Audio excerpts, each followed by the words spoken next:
So you gonna be here soon? Hello, Tara. We started without you.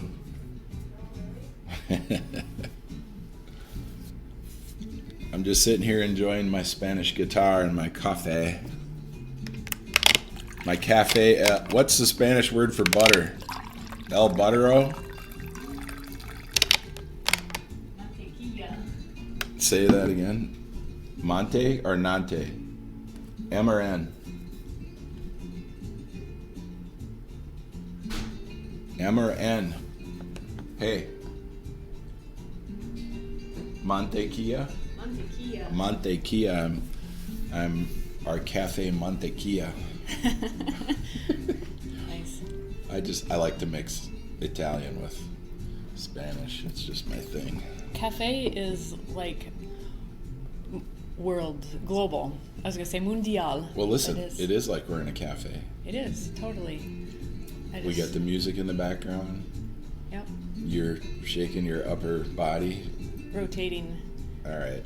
Whipping them titties around. I like that. People are asking why we're not doing video. Because it's early morning and we're both John's hair is awesome. My hair, I spent all night working on it. And we actually delayed doing this for so long because we were like, I mean, I like video podcasts. Well, we talked about a studio, right? Do we put together a little studio so it's got good sound, good acoustics? And then what do? You know, do you get ready? Do you throw on a hat? All these things? You know, and we're not making any money off this, so even though we have so many great sponsors. Yeah, if you pay us, you get to see us. There you go. Yeah. Well, for $50, I'd at least take a shower. Yeah. Right. I mean, it's early morning. It's not like we just get out of bed and we have some coffee, and it's. Well, it's to fit into our routine, which we don't do this every morning. It has to fit in the routine. Right. Yeah. It can't all of a sudden be like work. Well, we can't take 3 hours just to talk. I mean, that would be ridiculous. Who does that? Who listens to that? I mean, oh my gosh. And who wants to talk to their spouse for 3 hours? Oh my God. What? Did you say something? I said a few things, but I didn't know whether or not you were listening. So how's your coffee? Really good. It's not quite as amazing as some other batches. But Really? It's good. Yeah. What's the issue? I I'm tasting the brain octane. Maybe that's it. Yeah. There's a little bit too much of brain octane, and it kind of separates the flavors. Well, I did mix the two coffees, so we might have a little bit more of the white honey than the Catura this time. So. Okay. By the way, this coffee is purchased directly from Colombia. We get it at least 2 weeks after roasting, so it's the freshest coffee in the world. Grown at the top of the Andes Mountains, sold by Irvin Liz through Colombian-cc.com. CC, so we named it early on, we named it the Colombian Coffee Connection. And early on, I helped sponsor the beginning of the business and starting the business, and I don't have a financial interest in it anymore. I wish I did, because he's doing well. But, you know, that's what I like to do. I like to help people get things started, help them get the business model down and rock and roll. Yep. We need more business owners. So if you want to start a business, get a hold of me. I'm not saying I'll give you any money, but I'll give you a ton of advice and I'll listen to your idea. There you go. Yeah. It's not like Shark Tank around here. No. So I don't have any smart comments other than they're very. Well, why don't you let out your dumb comments then? They're very. I really try to refrain from letting those ones out, especially out of the house. Keep it in the house. Yes. That is a pet you don't let outside. Yes, it is. Yep. What were you talking about?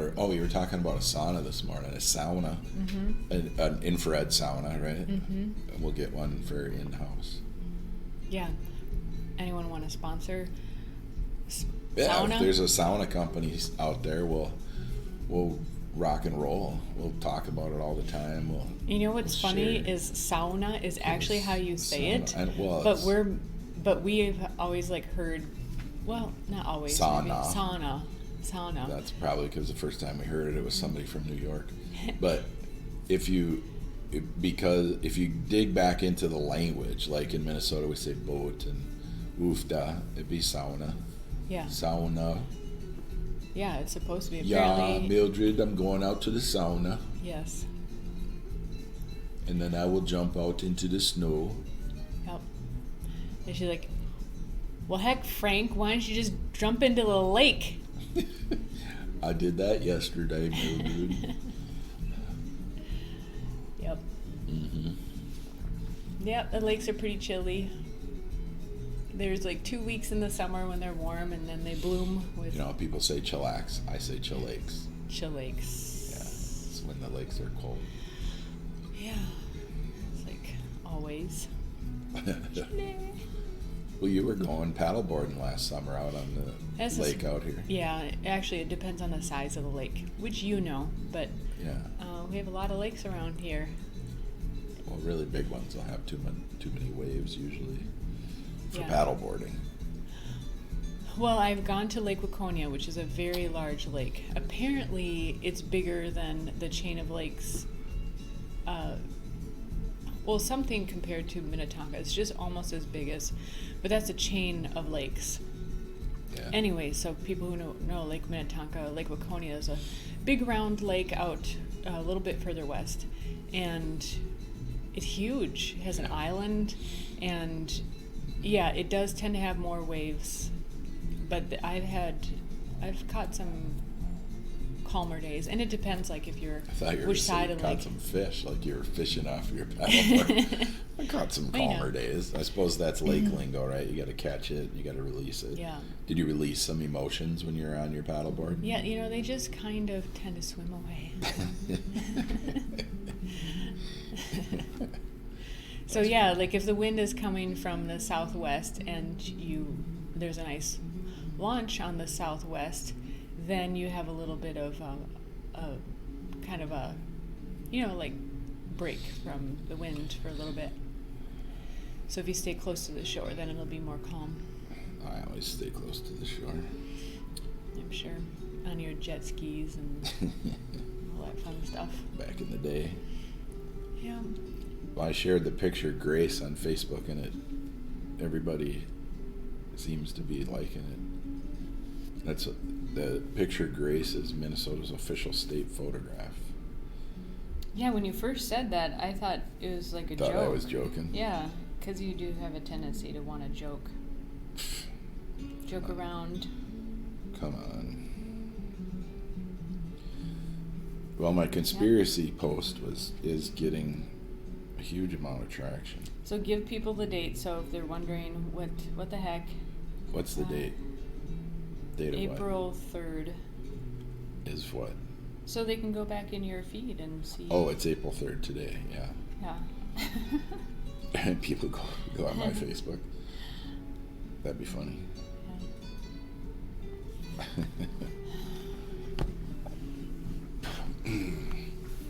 So we've got a lunch today with some friends, and it's getting warm out. Yes. I got the e-bikes down.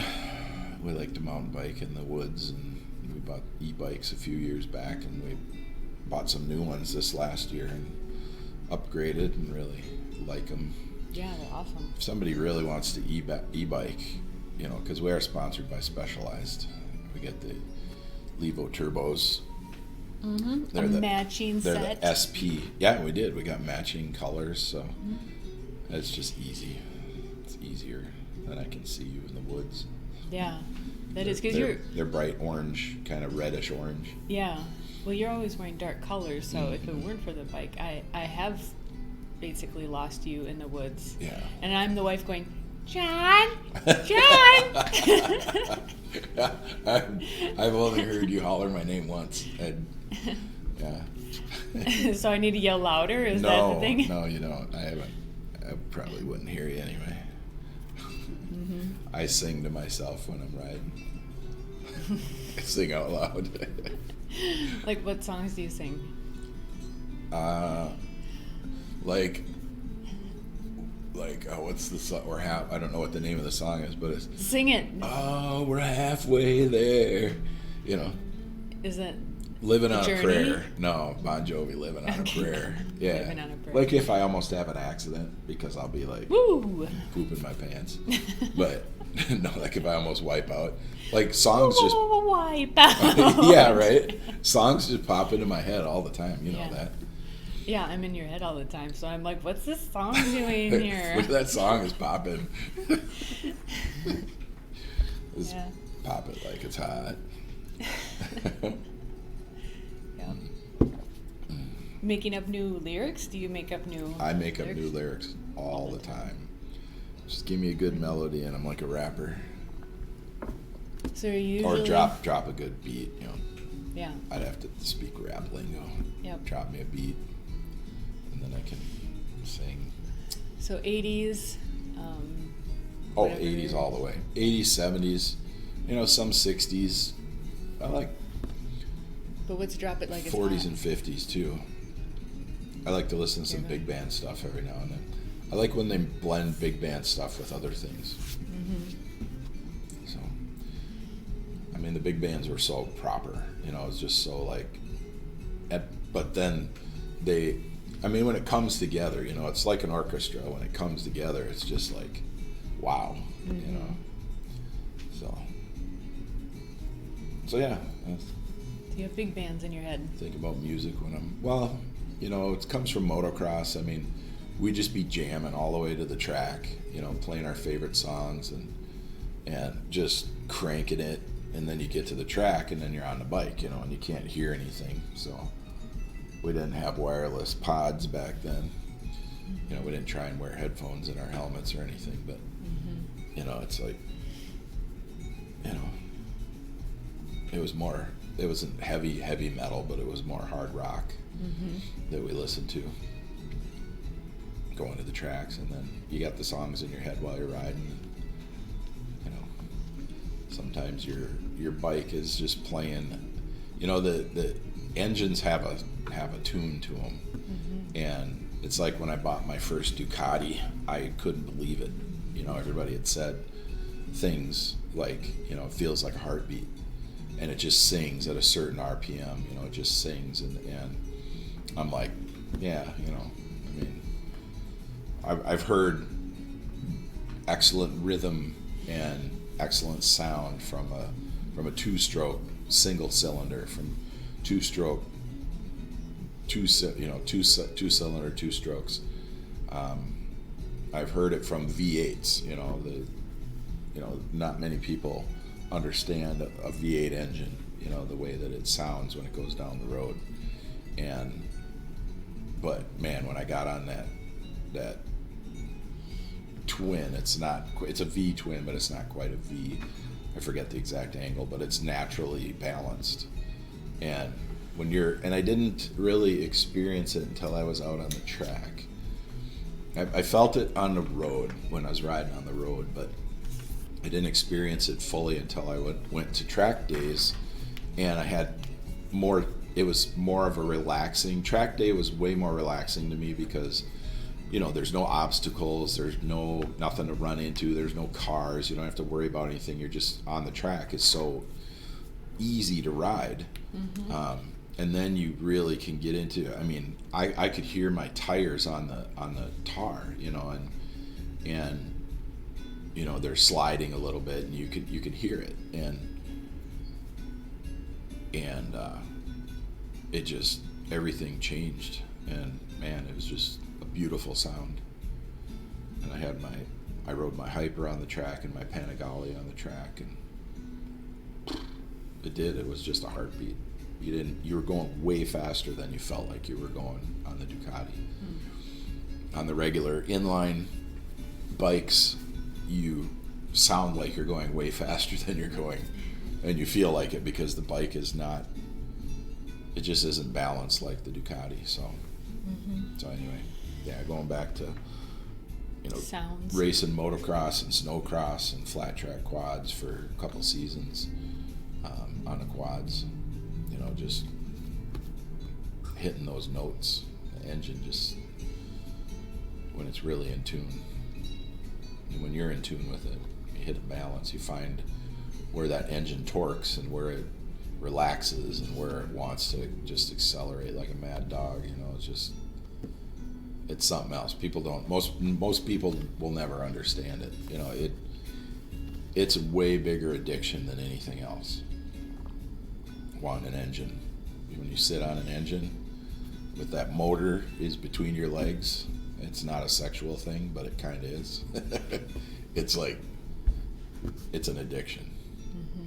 And like when I say I went through my motorcycle coma, that it really was. It was hard to not have a motorcycle. This last several years without motorcycles has been very easy. And I don't know. I haven't figured it out yet. Well, you do have a really sweet e-bike, but I know that's way different, but maybe. Yeah. That's like an e-bike is like having a little tiny piece of steak on a toothpick compared to a porterhouse, and you're just digging into it. Yeah. The porterhouse is the motorcycle, and the e-bike is the hors d'oeuvre at a party where on a toothpick. It's like, oh, that was nice. I wish I could have the whole damn steak. Or the whole plate of hors d'oeuvres. Well, yeah. I mean, I don't mind pedaling. I love pedaling, but man, do I want to twist the throttle when we're in the woods. Mm-hmm. It'd be really nice.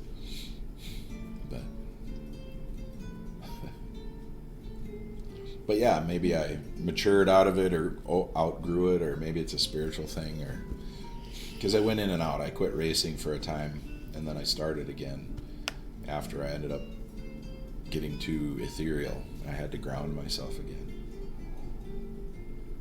So then I started racing again. And man, I don't know. Maybe I have to think about it. It could be a talk for another time. Mm-hmm. I didn't realize that was going to come out. Yeah. It's interesting. That's why we have these talks. Things come out. Mm-hmm. What's something that's been very either spiritual or addictive for you? Other than me. Yeah, there's that. You could probably pinpoint it better, but it is an exercise to name it yourself. Spiritual, I would say, going for a walk in, really in nature, not just like a manicured park or a path, but like really being in the woods. And it could be a path that people have made, in the woods, but like you're really in the woods. To me, that feels very spiritual. And but interestingly, also, I think my spiritual side path started in church when I was a kid. And I think it was because at first listening to the priest or going to catechism, it was about hearing the stories, but that they didn't make sense, and a lot of them don't make logical sense. And so there was that switch. I think what is supposed to happen in those stories is, so I just started reading the Bible myself, and like they still didn't make sense, but I think what's supposed to happen happened, and I got the underlying spiritual messages, not even consciously so much. So to me, I did associate then the church. I mean, I don't go to church, but like there is a feeling of, especially in the Catholic churches or just big old churches are pretty amazing not the modern churches don't have the same feel, but I think that's more of an NLP kind of thing in particular, associating a type of place with that sense of spirituality. Mm-hmm. So I guess to probably more pinpoint it would be reading, I'll say the Bible. I was going to say texts because I know of old texts too that are supposed to do that. But I'll just say the Bible specifically. As far as addiction, To be quite honest, I think I have been addicted to wine in particular. Sometimes I just need to, I feel the need to. That would make you an alcoholic. That doesn't, you can't just say I'm addicted to wine and get away with it. I suppose. So, are you a wino? Probably a wino. Are you a drunk? No. Are you an alcoholic? I don't think so. Are you a casual drinker? Do you drink to control your mind? Do you drink to let go? Do you drink for fun, or do you drink to get drunk? Depends on the day. But I don't drink all the time. I do enjoy the flavor and the experience. You know, it might be a dinner that we're having Do you or drink something. by yourself, Tara? Sometimes, you but you happen to be around. Do you have a problem? Oh, you mean No. I'm on the property? Yeah, you're on the property. I have had wine to be able to let go and relax my mind, but I know that it's not a healthy thing, and so in the sense that it's taxing on the body. Drinking wine is not healthy. Right. No matter how much they, It's whoever they healthier than is. some things. Yeah, some things, but not a whole lot. So, but to be very honest, I mean, I know about the brain chemistry too, that that makes it rather addicting, and so I don't think, John, I have a problem. I can admit it. Can you quit anytime? I can quit anytime, and I do have other tools, and Am I an enabler? you can be an excellent enabler. Well, I do work to be good at whatever I do. So when you say you want a bottle of white, what do I usually come home with? 4 or 3.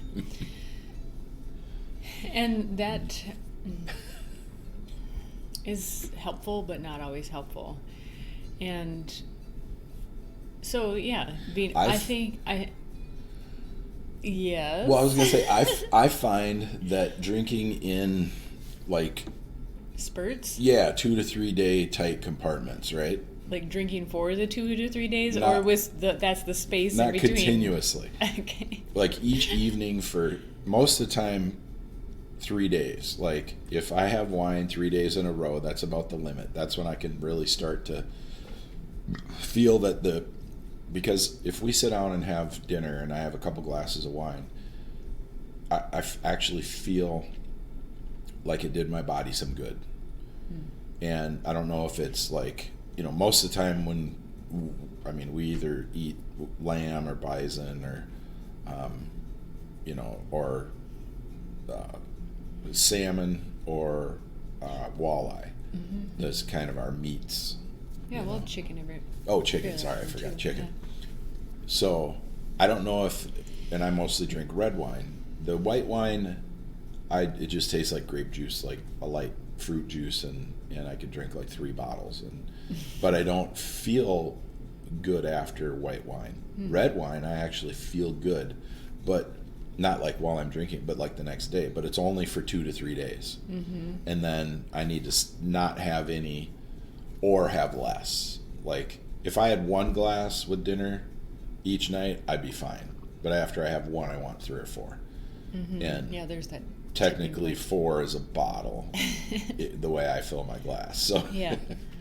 I don't give these weak restaurant pours, So I've found that 2 to 3 days is enough, and then maybe a week off, maybe, around that 4 or 5 days off or something. And then it feels productive. Like the next day, I'm clear. A lot of times I pop right out of bed, but if I go for a week and then 2 weeks and then it's really pulling me down, I can tell. So I do think there is a benefit to a moderate amount of wine, especially like when you're eating red meat. There's a reason it's paired, right? Yeah. It's not just because of the flavor. I think it helps digestion. I think I can feel it, but if it's too much, it inhibits digestion. Because I've had that undigested feeling, like early in the morning, like, oh man, I don't even feel like I digested everything properly. And that's when I drank maybe bottle and a half to 2 bottles, Yeah, we haven't done that in quite a while. I notice you're not asking me if I think I have a problem. No, I don't think you have a problem. That's why I'm not asking you. That's good. No, I think you're good at, you will, I think we both have episodes, and whether it's, it sounds really bad. Let's say short spurts of like enjoying, like you said, the 2 to 3 nights, a couple glasses, and then being off for a while. And especially when it comes to like mountain biking season, and you self-regulate. It's like, well, I can have 1 glass. Yep, because we're going biking tomorrow, and I don't want to feel. I don't want to be smelling my sweat because I know I'm sweating out toxins. And well, here's my theory too. Why I think you can feel a bit better the next day. Oh, good. I like this theory. Okay. I already know I like it. Well, so I think what happens, and this is according to my own body, I think what happens, this is turning into kind of a funny, like if I'm thinking from the outside kind of talk. Yeah. But so with my own body, if I've had 2 or more glasses of wine, which is, that's when I'm really trying to give my mind a break. But ironically, it's taxing on the mind. So, which is hence why I just try to convince myself not to go this route. But anyways, I think what happens, because there are times when I've had, 2 or more glasses of wine, and the next day, my body can feel like initially like, ooh, yeah, like I actually feel good. Wow. Yeah. And then later in the morning, I'm like, oh, now I'm feeling it. Or in the early afternoon. And biochemically, I think what's happening is your body during the night has to go into overdrive. So it's like your liver does the cleansing of the toxins from your body, and it works at night primarily. And so what I think happens is like the cleaning crew comes out, and so it's like, oh wow, I smell the fresh cleaners and it's all good. And then later in the morning it's like, oh yeah, that was a lot of work, and we're still dealing with the effects of that. Plus there's the blood sugar spike and crash that's apparently the cause of the headaches. Is not necessarily the alcohol per se, but it's the sugars. So I think what happens is you may think, like you in particular, and I have thought like, wow, my body's awesome, rocking, yeah, I feel better, I should drink more often. I don't really think that, but just just a funny sarcastic remark. That's my exact thought process. But really what's happening is it's triggering your body to have to go into an overdrive cleansing mode. And so it's kind of like you just had a party. So it kind of cleans out everything. It finds the beer cans behind the couch. Yes. And but it's like your body just had a party, right? So the house feels fresh, but you're wore out from cleaning. Yes. Yeah. So instead of your body doing a deep cleanse on an already decently clean house, you just had a blast of a party. Which, actually, we could talk about this a little more. It won't do unless you tax it. Your body does not. Just like you don't grow muscle unless you stress muscle. Your brain does not, you don't get smarter, you don't grow more neurons unless there are new challenges put in front of you. Yeah. And so maybe that is part of it. You gotta put your body into a stress at some point. Your heart doesn't get stronger unless you get some cardio. But along with that, you have to balance it with rest. So recovery, yeah. Yep, with recovery. And so it's not about just doing your daily life and then binging every once in a while and say, well, I'm stressing my body in a good way. And this is for myself too. I picked up a book I haven't read in a while about detoxing and fasting. Right. Well, the stress is technically always bad. I mean, technically stress is negative. Even if somebody walked in here today and set a bag down on the table and said, here's $1 million for you guys, that would be stressful. Everybody might think it would be exciting, but it would be stressful because it would be like, the first thing you'd be like, where'd it come from? Well, essentially any change, Any Right. deviation Yes. from homeostasis, yeah. from the norm, Yeah. is stressful and baseline, if is we want. perceived as negative. Yep. Yeah, and so it's like in my shop, I'll get work, and we just got a whole bunch of work, and it sounds great. You know, you're getting paid X number of dollars for all this work over this amount of time, and then you got to figure it out. We just yesterday, me and Alex, we were both. I know we were both feeling this. We didn't talk about it, but you could see the relief, right, in both of us. So we have these tiny little skinny parts, and the finished hole size is 3.5 times the diameter of a human hair. That's how big the hole is going to be, and it's in a part that's almost 1.5 inches long, and the outer diameter it ends up being 26.5 ID, and the outer diameter is like 35 thousandths. So our wall thickness. So you're putting holes through a tube?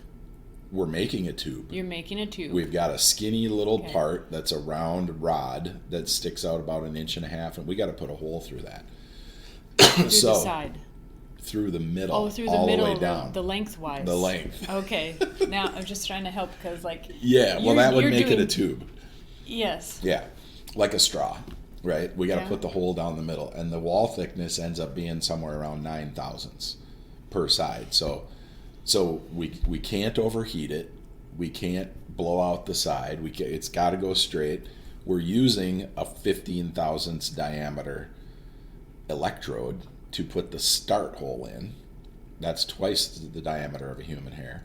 And then we got to put it in the wire EDM, thread that hole, and burn out to the final diameter, which is 26.5 thousandths.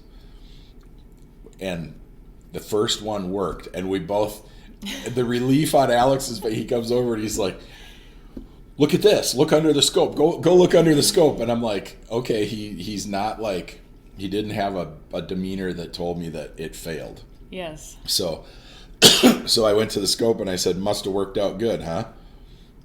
And he, sorry, I'm responding to a text.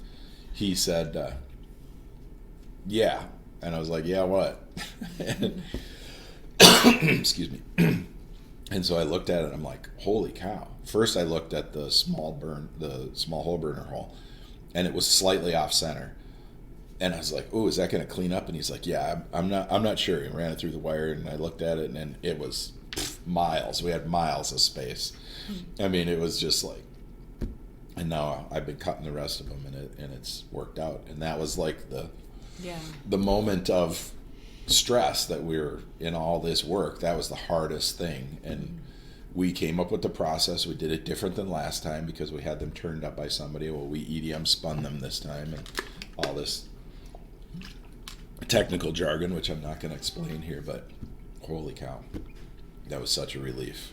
Mm-hmm. I mean, because 5 of them are late. They're supposed to be delivered a few days ago, which the customer knows how difficult they are, and they're glad that we're even trying to make them. Mm-hmm. And because this is a very large medical customer, and out of all their vendors, they said, we have to go to you because you guys are the only ones that'll try. Yeah. You know, and we didn't know. We didn't know if it was, but it worked. It worked so well. You get a lot of people, projects that people won't even attempt. They just look at it and just I bought a 4th axis spinner for the EDM that was $55,000. And most companies won't even buy one because they'll be like, well, what are we going to use that for? A pin that comes through once in a while? Well, we're getting hit up, you know, speaking of metaphysics, I know we weren't, but speaking of it, we're getting, so here's okay, you talked biblical stories, and I know I'm getting off of the wine thing, but that's okay. But we talked about spirit, and first you talked about biblical stories, and here's my metaphor and analogy. So let's take Moses, right? Mm-hmm.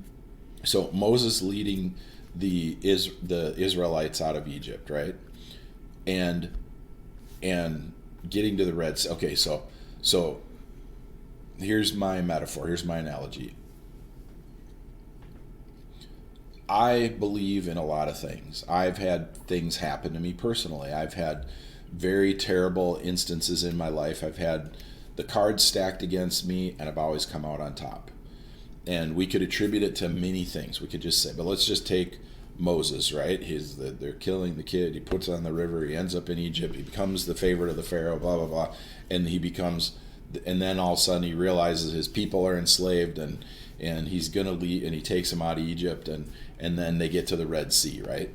And with all the shit that happened, everything, he comes out on top. He comes out on top. He comes out on top, right? Even when he's running away from his half brother, who I think it was his half brother, or not his half brother, but the son of I think it was the son of the Pharaoh, but I'd have to read the story again. It might have been the Pharaoh he was running from, but maybe it was the one he grew up with, that they were brothers to each other, even though they're from a different mother and father.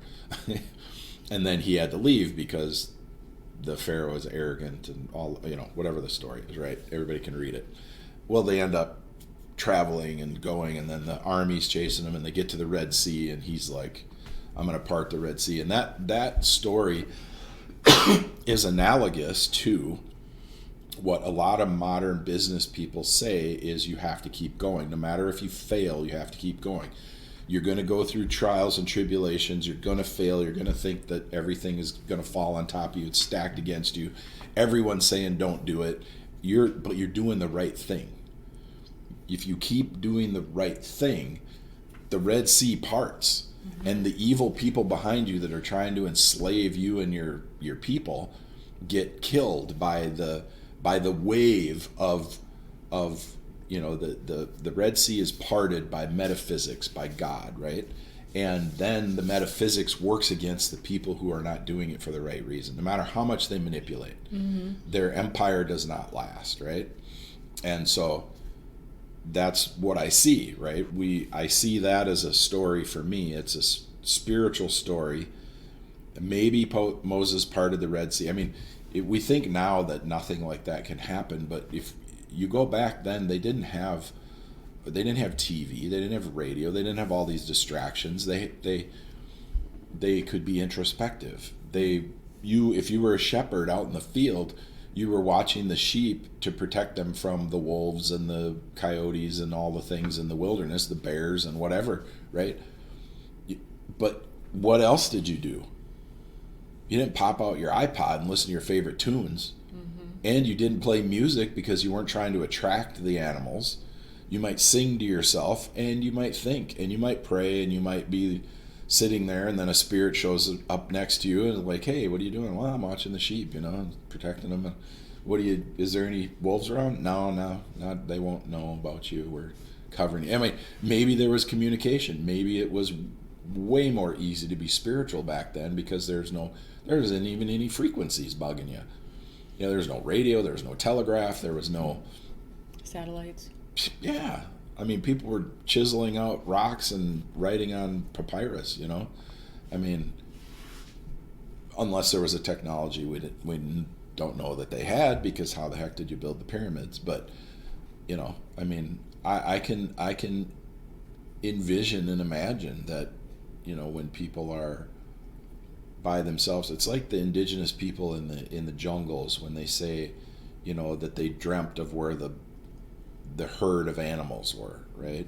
Or the indigenous people on the plains. They would just know. Well, how do they know? Well, they dreamt about it. Why? Well, because they didn't have anything else to dream about. They didn't have a lot of drama. They didn't have TV. The last movie they watched right before bed. They didn't have Jerry Springer teaching them about drama, They didn't have trailer parks. They didn't, So it's like I look at those stories and I think about how they could apply to my life, and exactly what the struggles that we've gone through to get to where we're at. And we've been together now almost for 21 years, so married for 21 years, so soon, in November. And what have you seen? The things you could write a book about what you've watched me do, and if you wrote it from a sheer perspective of somebody from the outside, and then talking to someone who's gone through what you and I have gone through to get to where we're at, business wise alone, not to mention everything else, it would technically read like the Bible, who was like Job wrestling the angel, Moses going up to the mount to get the 10 Commandments. You know, it's like I have had a lot of employees, and I feel like that. I feel like, okay, here, guys, here's the rules, and then nobody's listening, so I break them, and then I'm like, I'm gonna go rewrite these damn rules. I'm gonna go find some overriding principles that nobody can argue with, right? It's those stories to me are like that. You know, you come back and, you know, everybody's worshiping at the altar of hacky sack because they don't want to come off break because they're all playing hacky sack, and it's like, hey, you guys are here to work. You're not here to play hacky sack, you know, or you're not here to play jokes on your coworkers. You're here to work, you know. And so then I have to make a rule about working, and I have to make a rule about no practical jokes, and then I have to make a rule, and you know, so I feel like that. Essentially, I'm Moses. That I've always known that. Hence, I'm my glad T-shirt, the Moses Project, there's that. the multiple open source entrepreneurial system. Yeah. Moses, yeah, that's the acronym. I tried to do that with guys and over and over and over again, but you know, it's like I had to break the tablets. You know, I had to crash it. You have been a bit early on some things. Yeah, it would work now with all the you know, the technology we have. It'd be much easier with the way things have shaken out. And do you think with that system you could ramp up the tool making capability in the United States? Well, that was the Yes. goal. Yeah. That was the founding idea, was to teach people about manufacturing and give them a way to work in manufacturing, and that was everybody from a person who would be a secretary or an office worker or administrator, through the sales staff, through the procurement engineers, through the machinists, through the tool makers, through a shop manager, to everything. It was everything, how the structure needs to work, because there is a specific way that it needs to work. There's a lot of variations through different companies, but if you look at it, it's like religion, right? There's a founding principle, there's a worship of a deity, there are principles of how to treat people and how to not forsake your deity, and then there is how masses of people need to operate, and it's the same thing in business. It's the same thing in marriage, right? I worship at the altar of Jon. Well, and I worship at the altar of Tara, that's for sure. Yeah. So there you go. Evidently this was going to be the Moses talk. Yep. Yeah, here you pulled out the mic. You're like, well, let's just try. Listen, we had already had some good conversation before this, so. Yeah. But. And I have to remember, more. I'm going to leave this on. I have to remember to edit out that middle part where we talked about that thing we want to talk about later. That song. Yes. Yeah. And now people will hear this and go, what did they edit out? But that's going to be like a whole talk. And I don't want people with 5 tangents getting in on it early. Yeah. Well, good. We'll leave everybody with that. Have a great day, everybody. Yeah. Later. Bye.